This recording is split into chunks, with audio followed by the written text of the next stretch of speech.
In The Astronaut on Netflix now, Kate Mara is an astronaut. She just got back from space. Unfortunately, she crashed into the ocean. She's getting dragged out by a crew of people. She's got a big hole in her mask. So they drag her off to a safe house in the middle of nowhere to recover. Sure hope nothing bad happens. So she's at this safe house recovering. She's doing tests every day. They're keeping an eye on her. She's eating right. But shit starts getting fucked up. She starts getting mysterious bruises on her skin. Her skin, in fact, is changing colors, is getting all day glowy. She's having hallucinations that something's stalking her. But they go the predictable route. They're like, oh, honey, you're stressed. You got the space madness or whatever. It has a real, like, color by numbers kind of plot. And one of my biggest beefs in this movie is the child actor who plays the daughter. And I don't want to shit all over a kid who's probably their first movie. But man, they do every hackneyed thing in the world with a kid. Give them a backwards hat. Give them a little gap tooth in the front. Make them hold up a picture they painted for mommy. It's like, did AI write this? It's just, as I'm watching it, I'm aware of how bad it is. The movie is 90 minutes of Kate Mara having resting worry face. The other thing is that this house, this facility, this house that she's in has a lockdown mode, which, okay, I guess it's a government building and it has to have something to protect her from the monsters that are going to come from the outside. But why does this house randomly shoot out like streams of steam? It's like they're on remember the original Alien? Like, okay, I get why a giant spaceship would have steam vents, but like, this is a house. Why is the refrigerator shooting out steam? Lawrence Fishburne is in this movie, obviously collecting a paycheck. He's fine. He plays the CIA agent slash dad of Kate Mara. Obviously, she's adopted.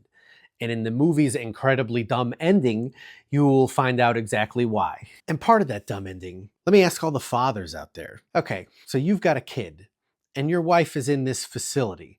Now you know that your wife is in trouble. You have to go fucking rescue her for whatever reason. Would you bring that kid along with you into like a situation you don't know? Because that's what the father does in this. He's like got the kid on his back as they're running through the woods trying to find this wife. Let alone having to rescue her. It's a government facility. Like, shouldn't there be soldiers at the perimeter? We were shown a gate at the beginning of the movie.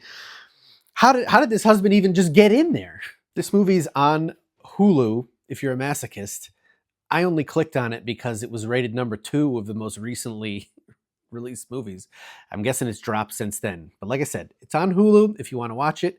I suggest you skip it and go watch the new Predator movie instead. How often do you get a pirate movie? There hasn't been a Pirates of the Caribbean movie in like 10 years.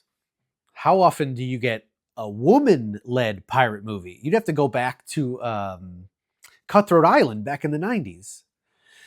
How often is that woman an Indian actress? That's never been done before.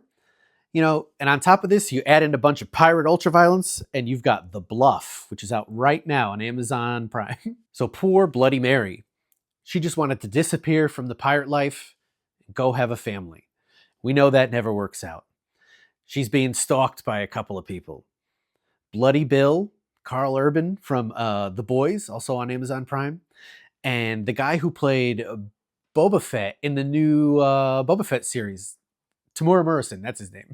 You think they're coming looking just for gold, like a pirate would do, but there's also a pretty big grudge to be settled.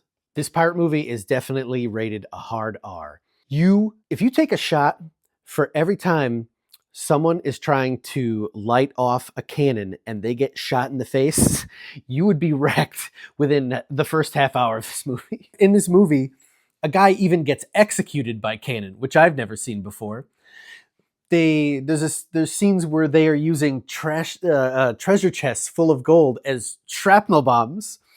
There's sword fights and knife fights in this movie. It earns its R rating. The story obviously is pretty light in this movie. It's about the gold, it's about the grudge, and it's her on the run trying to protect her kids from this pirate army. It's kind of like they should have put Jason Statham in this movie. This would be the perfect vehicle for him. But the Indian actress in this does a great job, even though there's not much like story for her to give. In fact, if I was Jason Statham right now, I'd pick up the phone and give a call to Frank Flowers, the guy who directed this movie, because I think that's a combination that would work out well for both of you. So if you're the type of person, You want all action and no story? You won't be bored? Go over to Amazon Prime, walk the plank, and watch The Bluff. Don't be fooled by the cover. He doesn't have green skin. He doesn't have bolts in his neck. He does have the scar across the top of the head, and he is a Frankenstein. And if this face looks oddly familiar to you, that's because that's Deadpool. And this is probably his first movie, Boltneck. That's right, that's Ryan Reynolds. And for a no-name movie from the year 2000, this movie has a surprising amount of stars in it. Look at the back of the box. It's got Shelley Duvall from The Shining. It's got Matthew Lawrence from Boy Meets World. It's got Richard Mall, who was Bull in Night Court. And it's got Charles Fleischer in it. He's the voice of Roger Rabbit. It's got a lot of going for it for something that is low budget and I've never heard of. Oh, and I forgot, it has Judge Reinhold in it too. Remember him from Beverly Hills Cop? So Matthew Lawrence is a student, Frank Stein. He ends up going to a jock's party and an emo kid dies. He gets murdered. And that's Ryan Reynolds. So of course, being his name is Frank Stein, he wants to bring him back to life. He's really interested in bringing things back to life. He does it with his mice all the time. And of course, they swap out the brain just like they did in Frankenstein, the original one. As is always the case, they used a criminal brain, a murderer's brain. But in this one, the murderer, when he's in the Frankenstein, seems oddly helpful. Like he helps Frank get the girl. He helps Frank kind of become cool along with murdering people along the way. I guess what I'd call this movie is playful. It has a very Y2K vibe to it. Imagine if you dropped Frankenstein into the middle of She's All That. Or better yet, picture it as Idle Hands Light. That's probably the best description of this. Interesting side note, the director of this, Mitch Marcus, he's still kicking around today. He has directed almost all of Ancient Aliens, if you've ever seen that show with the guy with the hair talking about aliens. And where else would a forgotten Frankenstein movie from 25 years ago be? Of course it's on Tubi, and I think you should go check it out.